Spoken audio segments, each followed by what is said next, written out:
it allows the industry to grow a little more. Hindi nyo ba napapansin, marami tayong independent film festivals, di ba? Pero yung audience doon, hindi na nasasakop yung mainstream. Yung mainstream naman natin, hindi naman nakakasakop ng indie. The MMFF now has become open to everybody, di ba? If you're a small producer, now you have hope na, ay, pag sumali ako sa festival, na maganda yung ginawa ko, baka mapili ako, mapapalabas ako sa maraming sinihan. Di ba? Malusog yun para sa industriya natin. Kasi at least, maraming nabibigyan ng trabaho, maraming nakakagawa ng pelikula na iba-iba at iba-ibang klase ang mapapanood ko. Pero direct may mga nagsasuggest na pwede naman daw sanang hatiin for kumbaga yung mga commercial films na comedy, yung mga big stars and for parang indie films. Para at least daw, hindi rin nabigla yung mga tao.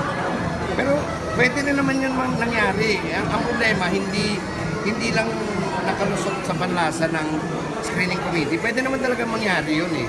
Pero hindi yun dinidesisyonan, di ba? Kasi ang desisyon, pag pinanood yung pelikula, so pwede naman talaga mangyari na maging apat. Pwede nga mangyari na 6 yung mapasok eh. Pero ang problema, nung napanood na ng mga selection committee, ang lumabas, yung itong line-up. So ikaw direct, meron ka tong fear, yung katulad din ng sinasabi ng marami na baka hindi raw masyadong kumita ang MMFF this year?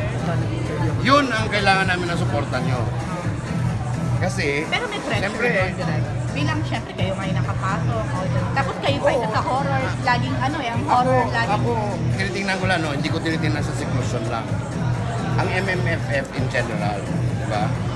Na sana, kasi kung na yan eh, wala nang ibang palabas, yan lang eh. Di ba? I think, baka naman mali ako, I think talaga that people will still go out and watch. Diba? Pero pag pinangunahan na kasi natin, ay hindi kikita yan. Kasi, siyempre, mapaplan sa utak ng marami na hindi wag na tayo manood. Hindi daw kikita yan. Pero sa totoo lang, Christmas, lalakad ka sa mall, manood tayong sine, kung ano makita nyo dyan, papanoorin mo eh. Diba? Kasi wala kang ibang makita, wala kang ibang mapanood eh. Ito, wala ka ng ibang wala ka ng ibang mahanap pa kasi yan yung nasa sinihan. So ikaw na gusto manood ng sine, manonood ka talaga. Diba?